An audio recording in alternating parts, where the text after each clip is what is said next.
Mehmed II, atau yang biasa dikenal secara luas dengan Muhammad Al-Fatih, merupakan penguasa Utsmani ke-7 yang berkuasa pada tahun 1444 sampai 1446 dan naik tahta lagi di tahun 1451 sampai 1481. Pencapaiannya yang paling terkenal adalah penaklukan Konstantinopel pada tahun 1453 yang mengakhiri Kekaisaran Romawi Timur.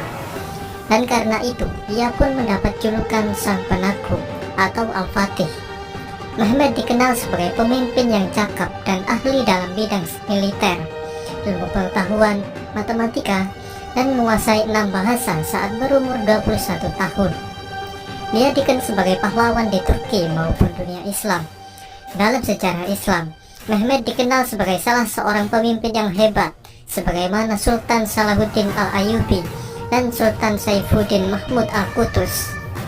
Dan berikut ini adalah sejarah riwayat hidup Muhammad Al-Fatih selengkapnya. Mehmed lahir pada tanggal 30 Maret tahun 1432 di Edirne, yang saat itu masih menjadi ibu kota Utsmaniyah. Dia merupakan anak dari Sultan Murad II dan Humah Hatun. Saat Mehmed berusia 11 tahun, dia dikirim untuk memerintah wilayah Amasya. Sultan Murad II juga mengirimkan banyak guru untuk mendidik putranya itu. Di antaranya ialah Molla Ghorani dan Syekh Muhammad Samsuddin bin Hamzah, yakni salah satu ulama berpengaruh kala itu. Beliau juga menjadi orang terdekat Mehmed, dan Syekh Samsuddin lah yang memperkuat keinginan Mehmed dalam penaklukan Konstantinopel.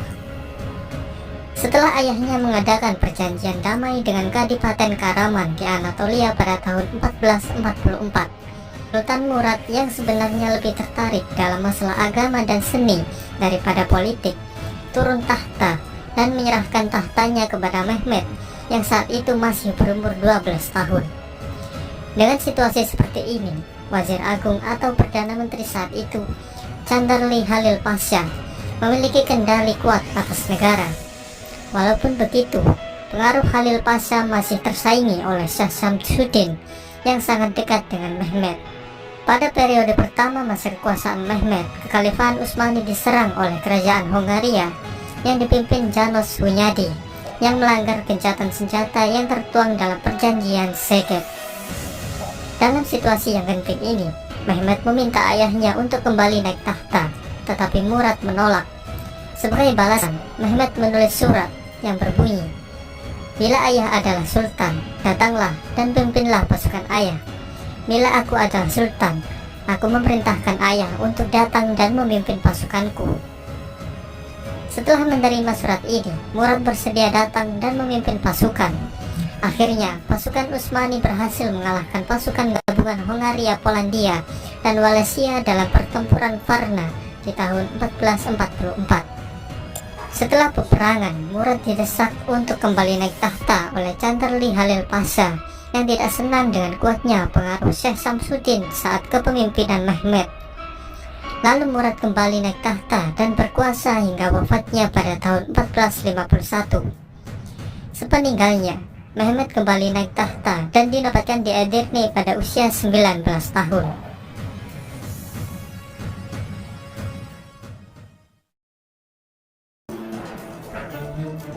Sebelum Mehmed berkuasa, kota Konstantinopel telah melalui berbagai upaya penaklukan yang telah dilakukan oleh banyak pihak, termasuk para pemimpin muslim dari generasi ke generasi, yang diawali oleh Muawiyah bin Abi Sufyan. Namun semua upaya itu gagal. Meski begitu, sebelum tahun 1453, hanya satu kali kota ini berhasil ditaklukkan, yakni pada masa Perang Salib keempat. Tapi setengah abad kemudian, pihak Nicea berhasil merebut kembali Konstantinopel dan memulihkan kekuasaan Kekaisaran Romawi Timur di tahun 1261.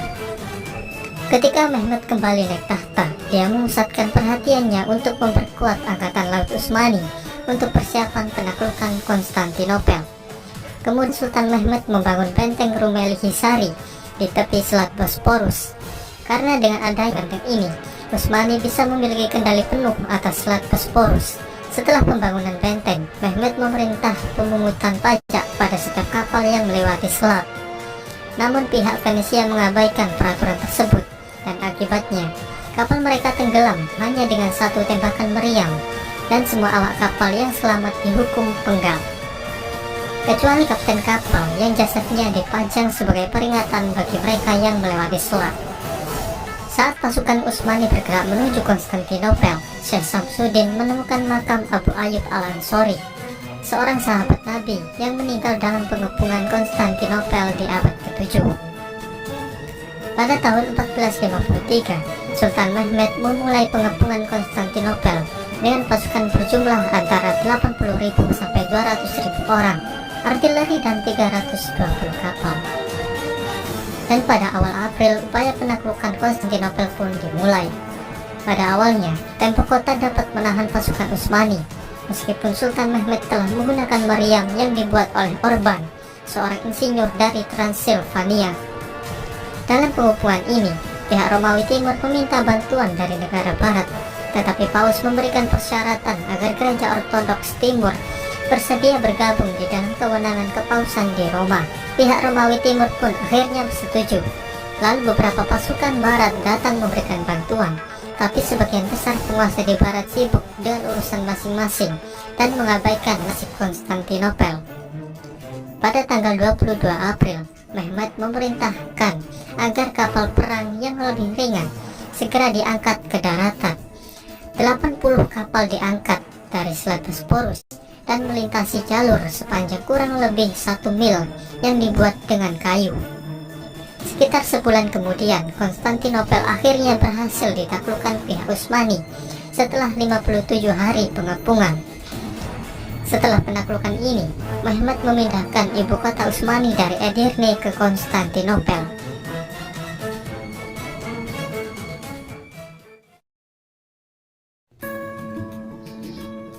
Setelah mengambil alih kepemimpinan Konstantinopel, Mehmed mengubah Hagia Sophia yang awalnya adalah Basilika Ortodoks menjadi masjid. Mehmed juga segera memerintahkan pembangunan ulang kota, termasuk memperbaiki dinding benteng kota, juga membangun istana baru. Mehmed juga memerintahkan pendirian bangunan muslim dan komersial, seperti Masjid Rum Mehmed Pasha. Dari sini, kota berkembang dengan cepat, dan pada 50 tahun mendatang, Konstantinopel menjadi kota terbesar di Eropa. Pada usia 21 tahun, Mehmed sudah menguasai bahasa Turki, Arab, Persia, Serbia, Yunani, dan Latin. Mehmed sendiri juga seorang penyair dan menulis dengan nama samaran, Afni, atau Sang Penolong. Pada masa kekuasaannya, Mehmed mengumpulkan para ulama dan turut menyaksikan diskusi mereka terkait permasalahan agama. Ilmu matematika, astronomi, dan agama mencapai titik puncak pada masanya. Mehmed mengundang ilmuwan dan astronom muslim di istananya. Ia juga mulai membangun universitas, masjid, air mancur, dan istana Topkapi. Di sekitar Masjid Fatih, Mehmed memerintahkan pembangunan 8 madrasah yang selama seabad menjadi lembaga pendidikan Islam tertinggi di Kekaisaran. Mehmed kemudian membangun dinding untuk menutup istananya. Tidak seperti pendahulunya, Mehmed tidak lagi dapat dijangkau oleh kalangan umum maupun pejabat rendah. Dalam masalah keagamaan, Mehmed memberikan ruang kebebasan beragama pada rakyatnya yang majemuk, asalkan mereka patuhi perintahnya.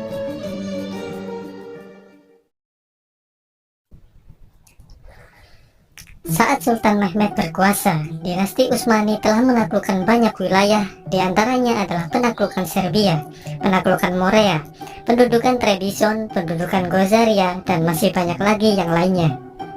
Tapi di antara peristiwa penaklukan tersebut, penaklukan Wallachia lah yang lebih populer, karena pihak Utsmani saat itu melawan Dracula yang sadis. Seperti inilah kisahnya. Sejak awal abad ke-15, pihak Utsmani selalu berusaha menguasai Wallachia dengan mencampuri urusan politik dalam negeri mereka, tetapi selalu berakhir dengan kegagalan. Kesultanan Utsmaniyah bersaing dengan kerajaan Hongaria untuk mendapatkan Wallachia, dan untuk mencegah Wallachia jatuh ke dalam pengaruh Hongaria, dinasti Utsmani membebaskan Vlad Dracula, sang penyulah yang telah menghabiskan 4 tahun menjadi tahanan Utsmani, agar Vlad dapat merebut tahta Wallachia. Setelah melewati berbagai rintangan, akhirnya Vlad Dracula pun berhasil menduduki tahta Wallachia. Dan di tahun 1459, Sultan Mehmed mengirim utusan kepada Vlad yang membawa perintah agar dia segera membayar upeti yang tertunda sebesar 10.000 dukat dan 500 orang untuk bergabung dengan angkatan perang Utsmani. Tapi Vlad menolak, lalu membunuh utusan Utsmani yang datang dan kepala mereka dipaku. Karena utusan tersebut menolak melepas penutup kepalanya, karena mereka melepas tutup kepala hanya di hadapan Allah. Setelah itu, Mehmed mengutus Adipati Nikopolis, Hamzah Pasha, untuk membuat damaian dan jika memungkinkan menyingkirkan Vlad. Tapi Vlad menyergap rombongan Hamzah Pasha, menangkap dan menyula jasad mereka, dan jasad Hamzah Pasha disula di tiang tertinggi karena dia memiliki pangkat tertinggi dalam rombongan itu. Pada musim dingin tahun 1462, Vlad melintasi sungai Danube dan membakar seluruh tanah Bulgaria. Diduga ia dan pasukannya telah menyamar sebagai pasukan Sipahi Utsmani. Kemudian Vlad menyusup ke tenda-tenda perang pihak Utsmani, kemudian menyergap, membantai, dan menangkap sebagian pasukan. Karena hal ini, Sultan Mehmed sampai mengabaikan pengepungannya di Korintus demi untuk menyerang balik Vlad Dracula di Wallachia. Pertempuran itu pun memakan banyak korban jiwa akibat serangan mendadak yang dilancarkan Vlad saat malam, dan tampaknya ia ingin membunuh Sultan dengan tangannya sendiri. Dikatakan kalau Mehmed sempat mempertimbangkan agar pasukannya mundur saat ia melihat banyak jasad pasukan Utsmani disula di ibu kota Wallachia. Tapi para komandan perangnya meyakinkan sang Sultan untuk tetap tinggal, dan Vlad Dracula pun akhirnya mundur ke pegunungan setelah ia dikhianati oleh para bangsawan dan diserang oleh sekutunya sendiri. Setelah itu, Utsmani menyerang ibu kota Wallachia dan menempatkan saudara Vlad, Radu Selvrumos, di tahta Wallachia. Vlad sendiri melarikan diri ke Hongaria, dan setelah itu ia justru ditahan setelah didakwa melakukan pemberontakan melawan Matyas Hunyadi, Raja Hongaria dan Kroasia.